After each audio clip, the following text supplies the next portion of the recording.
Are you confused about the differences between Spring Batch flow jobs and Spring Compose tasks? You're not alone. Today, we're diving into these two powerful Spring features to help you understand which one is best for your applications. I totally get it. It can be really frustrating when you're trying to optimize your application and you come across multiple options.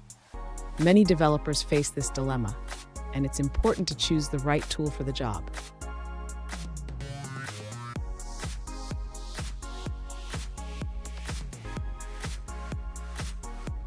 Let's look at the specific question at hand. One user asked, "What is the difference between Spring Batch flow jobs and Spring Compose tasks, and which one should I use?"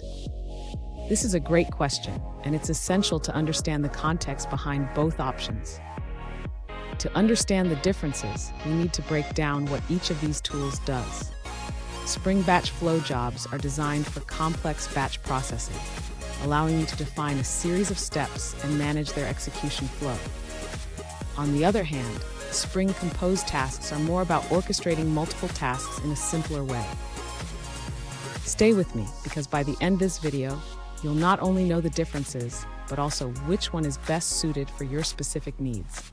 Trust me, you won't want to miss this. To begin, let's clarify what a Spring Batch flow job is. A flow job is a type of job in Spring Batch that allows for complex job orchestration.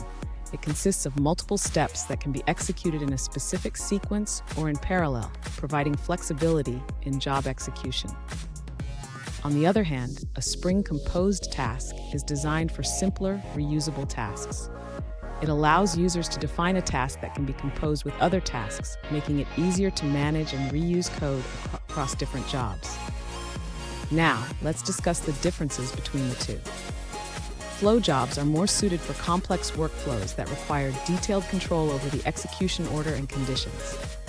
In contrast, compose tasks are ideal for simpler operations that can be reused in various contexts.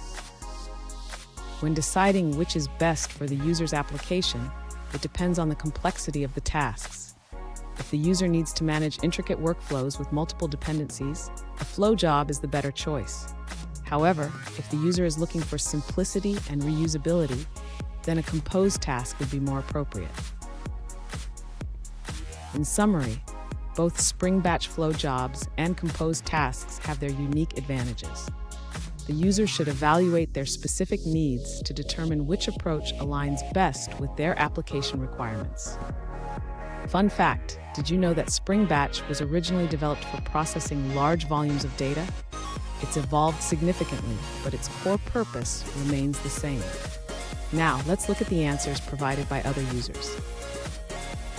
This user explains that there's no definitive answer to which is better between Spring Batch flow jobs and Spring Cloud tasks. It really depends on your specific use case and requirements. Spring Batch is great for batch processing applications, while Spring Cloud Task is designed for running short-lived microservices. They also mention that Spring Cloud Task integrates well with Spring Batch, particularly through the Compose Task Runner. For more details, they suggest checking out the Spring Cloud Task Batch documentation. Here's a quick tip. Always consider the complexity of your workflow before choosing between these two options. A well-defined process can save you a lot of headaches down the line. And there you have it. Now you know the differences between Spring Batch flow jobs and Spring Compose tasks. Choose wisely based on your application's needs, and you'll set yourself up for success. If you found this video helpful, don't forget to subscribe for more insights.